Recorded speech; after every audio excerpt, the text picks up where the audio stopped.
Hello guys, welcome in this video at ang pag-uusapan natin sa video na to ay kung paano i-claim yung iyong mga commission from SWA. Okay, paano mo kukunin yung mga kinita mo or mga commissions mo from SWA. Isa kasi ito sa mga madalas na itinatanong ng mga tao. Okay, paano ko ba makukuha yung ano ko dyan, yung commission ko ba dyan? Or makukuha ko ba talaga yung perang kinita ko dyan sa opportunity na yan? Okay, so let's start. Okay, actually napakadali lang naman para i-claim yung iyong commissions. So, pag naging part ka na kasi ng SWA, magkakaroon ka ng website na parang ganito. And then dito sa left side ay may mga menu. So, for example, member ka na. Kailangan mo lang gawin is pumunta dito sa edit profile. Click mo yan. And then dito sa edit profile, makikita mo yung payout detail. Okay? Dito sa payout detail, diyan mo ilalagay kung saan mo gustong matanggap o ma-receive yung iyong mga commissions. So, marami tayong options para ma-claim mo yung iyong commissions. Okay? Ito yung ilan sa mga payout options natin. Through banks, pwedeng BPI, BDO Union Bank, HSBC, pwedeng Globe, GCash, Smart Money. And kung wala ka pang bank account and kung ayaw mo din ng GCash, ayaw mo din sa Smart Money, pwede mo kunin yung commissions mo through LBC and Western Union. So, very flexible. Flexible yung payout natin. And then, isa sa mga kumuntanong, paano ko pag nasa ibang bansa ako? Paano kung OFW ako? Paano ko makukuha yung aking commissions? Pwedeng, ang gamitin mo is through PayPal. Okay? So, free lang naman ng mag-register sa PayPal. Gagawa ka lang ng account dyan. And bali ang mangyayari is SWA will send your commission doon sa PayPal account na gagawin mo. And then, pag yung commission mo is nasa PayPal na, pwede mo nang i-transfer yung pera mo from PayPal papunta doon sa bank account mo. Most of the banks ngayon ay meron na silang online banking and PayPal linking. Okay? For example, is Union Bank and BDO. I'm not sure with BPI. Pero most of the banks ngayon is pwede mo nang i-link yung PayPal mo. Ibig sabihin, kapag yun nakatanggap mo na yung money mo from PayPal, pwede mo na i-transfer yun papunta sa yung Union Bank and BDO. Okay? And another option na ginagawa din na yung karamihang mga OFW nating members, they claim their commission through Western Union. So, para malaman ng mga admins ng SWA kung saan nila ipapadala yung commissions mo, kailangan dito sa payout detail mo naka-indicate kung saan mo gustong ma-receive yung mga commissions. Okay, so ano ang ilalagay mo dyan?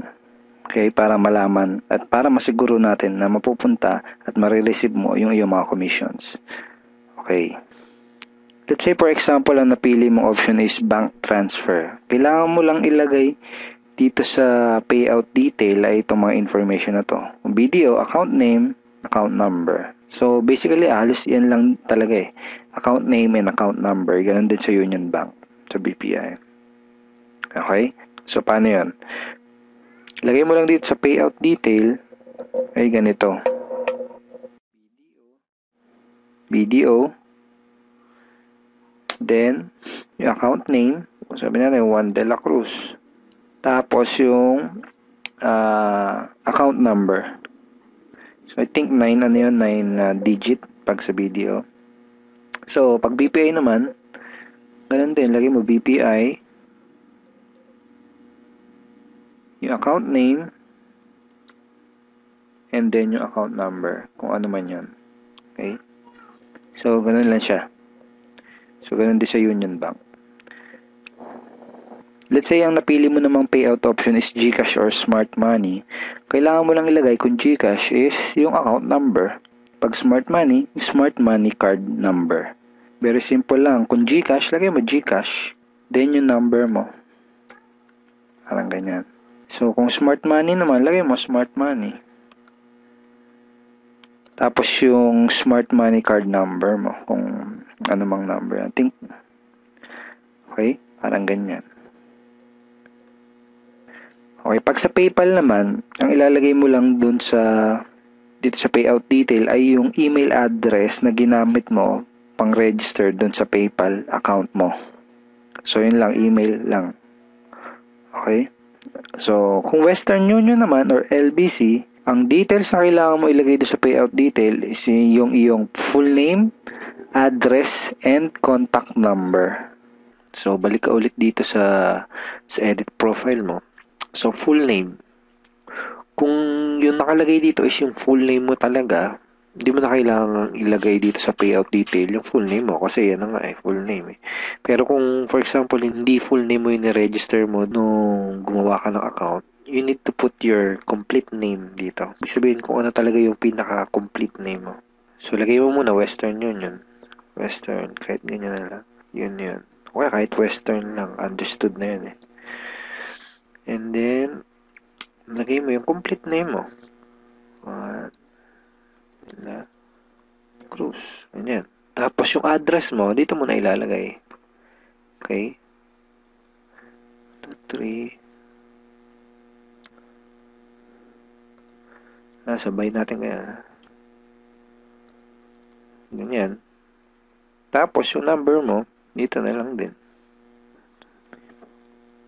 Sabihin natin ganyan. Okay? So, yan. So, ganyan kapag Western Union or LBC. So, sabihin na rin nakapili ka na ng payout option na gusto mo, make sure to click save. Okay?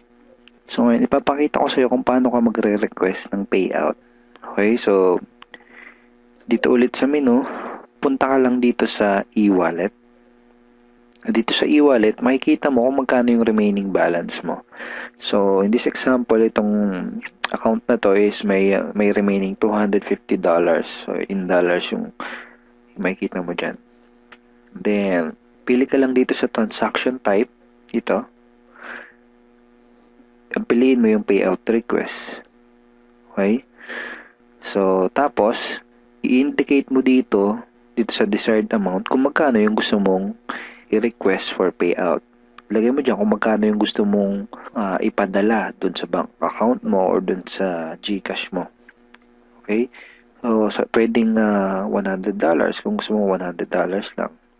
So, pwedeng $20 kung gusto mo $20 lang. Okay? Pwedeng gusto mo lahat, pwede din. Hindi kailangan na may iwan dito. So, pwede maging 0 yung balance mo dyan.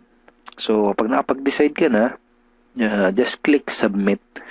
Then, makikita mo na okay na yun kapag lumabas na dito sa remarks. And that's it. Marireceive na ng admin yung request mo. Then, matatanggap mo na yung yung commissions mo.